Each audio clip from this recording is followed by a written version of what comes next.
Apa yang kamu ketahui tentang otonomi daerah? Menurut Undang-Undang Nomor 32 Tahun 2004, otonomi daerah atau desentralisasi adalah penyerahan wewenang pemerintahan oleh pemerintahan pusat kepada daerah otonomi untuk mengatur dan mengurus pemerintahan dalam sistem negara kesatuan Republik Indonesia. Jadi, lebih singkatnya, apa sih itu otonomi daerah? Jadi, otonomi daerah adalah pembagian urusan pemerintahan dari pemerintah pusat ke pemerintah daerah.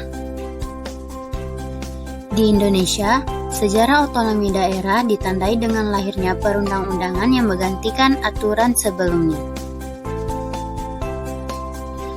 Periode otonomi daerah di Indonesia pasca Undang-Undang Nomor 22 Tahun 1948 diisi dengan munculnya beberapa undang-undang tentang pemerintahan daerah, yaitu yang pertama, Undang-Undang Nomor 1 Tahun 1957 sebagai pengaturan tunggal pertama yang berlaku seragam untuk seluruh Indonesia. Yang kedua, Undang-Undang Nomor 18 Tahun 1965 yang menganut sistem otonomi yang seluas-luasnya. Yang ketiga, Undang-Undang Nomor 5 Tahun 1974. Apa faktor pendukung keberhasilan dalam pelaksanaan otonomi daerah? Salah satu faktor pendukung yang signifikan dalam pelaksanaan otonomi daerah adalah kemampuan daerah untuk membiayai pelaksanaan kekuasaan atau kewenangan yang dimilikinya. Kemudian, faktor manajemen organisasi atau birokrasi yang ditata secara efektif dan efisien sesuai dengan kebutuhan pelayanan dan pengembangan daerah serta faktor-faktor lainnya.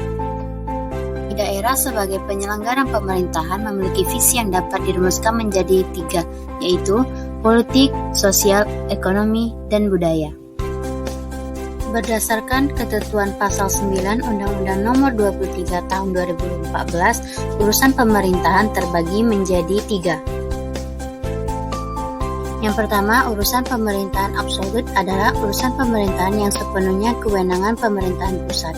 Kedua, urusan pemerintahan konkuren adalah urusan pemerintahan yang dibagi antara urusan pusat dan daerah.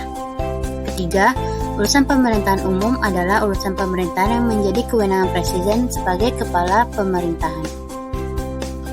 Jadi, konsep dasar desentralisasi adalah pendelegasian kewenangan dari pemerintah pusat kepada pemerintah daerah otonom yang dimiliki dalam sistem negara kesatuan. Desentralisasi adalah upaya untuk mengubah model pemerintahan yang awalnya bersifat sentralistik menjadi lebih demokratis dengan cara melimpahkan sebagian kewenangannya kepada daerah-daerah. Upaya untuk meminimalisir peluang timbulnya konflik kewenangan antara pemerintah pusat dan daerah dalam penyelenggaraan otonomi daerah dapat dilakukan dengan cara merevisi beberapa peraturan perundang-undangan yang tidak sinkron atau tidak sejalan dengan kebijakan otonomi daerah.